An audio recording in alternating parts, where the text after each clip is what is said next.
우리는 회개라는 말을 들으면 마음이 먼저 굳어집니다. 하나님 앞에 서기엔 아직 너무 부족한 것 같고 돌아가기엔 지나온 길이 너무 멀게 느껴지기 때문입니다. 그래서 우리는 조금 더 괜찮아진 다음에, 조금 더 나아진 다음에, 조금 덜 부끄러워졌을 때 하나님께 가겠다고 말합니다.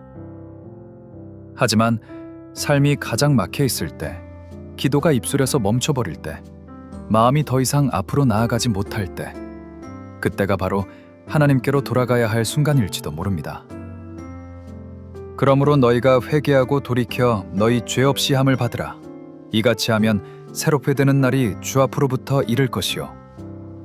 사도행전 3장 19절. 회개는 자신을 무너뜨리는 고백이 아닙니다. 회개는 이미 무너진 자리에서 하나님을 다시 향하는 일입니다. 우리는 종종 죄보다 죄책감에 더 오래 머뭅니다. 하나님께 나아가기보다 스스로를 벌주는 방식으로 자신을 묶어두고 마음의 문을 잠가버립니다. 그러나 하나님께서는 회개를 통해 우리를 부끄럽게 하려 하지 않으십니다. 하나님께서는 돌아오게 하시기 위해 진리를 비추십니다. 베드로가 회개하고 돌이켜라고 말할 때 그는 단지 잘못을 인정하라고 말하는 것이 아닙니다. 돌이킨다는 것은 방향을 바꾸는 것입니다. 어제까지 나를 지배하던 기준, 습관, 욕심, 숨김을 멈추고 하나님을 향해 몸을 돌리는 것입니다. 회개는 감정이 아니라 결단이며 눈물이 아니라 방향이며 후회가 아니라 귀환입니다. 때로 우리는 회개를 오해합니다.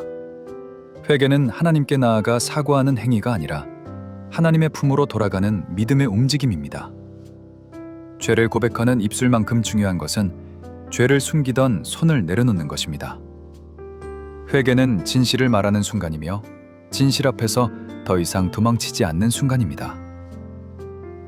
그리고 그는 죄 없이 함을 받으라고 말합니다.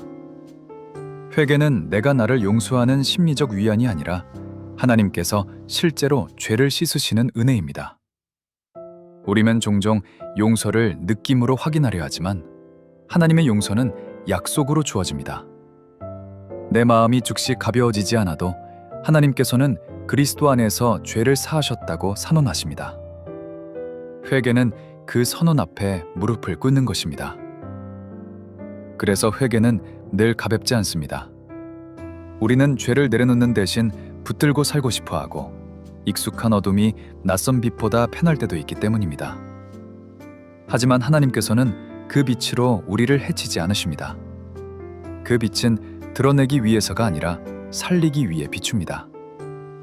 수술대의 빛이 아프지만 생명을 살리듯 회개의 빛도 상처를 찌르기보다 독을 빼내기 위해 임합니다. 회개에는 돌아섬이 있고 돌아섬에는 관계가 있습니다. 죄는 단지 규칙을 어긴 사건이 아니라 하나님과의 관계를 흐리게 만드는 거리입니다. 그래서 회개는 다시 가까워지는 길입니다. 하나님을 피하던 발걸음을 멈추고 하나님을 바라보지 못하던 눈을 들어 다시 주님의 얼굴을 찾는 일입니다. 새롭게 되는 날이라는 약속은 특히 깊습니다. 새로움은 환경이 갑자기 좋아지는 뜻만이 아닙니다. 새로움은 하나님과의 관계가 다시 숨을 쉬는 것입니다. 기도가 다시 길이 되고 말씀이 다시 위로가 되고 양심이 다시 살아나고 무뎌졌던 마음이 다시 울기 시작하는 것입니다. 감사할 이유가 생겨서가 아니라 감사할 하나님께서 다시 가까워지는 것입니다. 우리는 종종 내일부터 새롭게 살겠다고 말합니다. 하지만 하나님께서는 오늘을 부르십니다. 오늘 돌아오라고, 오늘 돌이키라고, 오늘 하나님 앞으로부터 오는 새로움을 받으라고 하십니다. 왜냐하면 새로움은 미래의 보상이라기보다 현재의 은혜이기 때문입니다. 회개는 내일의 계획이 아니라 오늘의 순종입니다. 하나님 앞으로부터 오는 새로움은 우리의 속사람을 다시 세우는 힘입니다. 낙심한 마음에 다시 소망이 들어오고 자기를 미워하던 마음에 다시 사랑이 들어오고 관계의 굳은 매듭에 다시 용서가 스며듭니다. 회개는 삶을 다시 시작하는 마술이 아니라 삶을 하나님께 재정렬하는 은혜입니다. 중심이 바뀌면 같은 하루도 다른 하루가 됩니다. 회개는 끝이 아니라 시작입니다. 하나님께서 우리에게 다시라는 단어를 허락하시는 자리입니다. 다시 기도할 수 있고, 다시 순종할 수 있고, 다시 사랑할 수 있고, 다시 걸을 수 있습니다. 그리고 다시 시작하는 사람은 자기 힘으로가 아니라 은혜로 걷는 법을 배우게 됩니다. 넘어짐의 기억이 남아 있어도 그 기억은 절망이 아니라 겸손이 됩니다.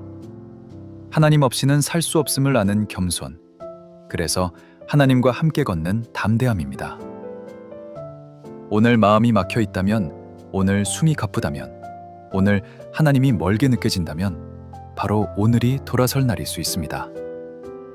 주님은 완벽한 사람을 찾으시는 것이 아니라 돌아오는 사람을 품으십니다. 한 걸음이면 됩니다. 작은 고백이면 됩니다. 주님, 제가 여기 있습니다. 주님, 제가 돌아왔습니다.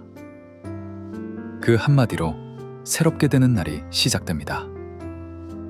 주님, 제 마음이 회개를 두려워하며 뒤로 물러섰음을 고백합니다.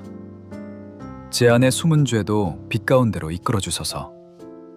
스스로를 고치려 애쓰기보다 주님께로 돌이키게 하시고 주님 앞으로부터 오는 새로움으로 제 속사람을 다시 살려주소서.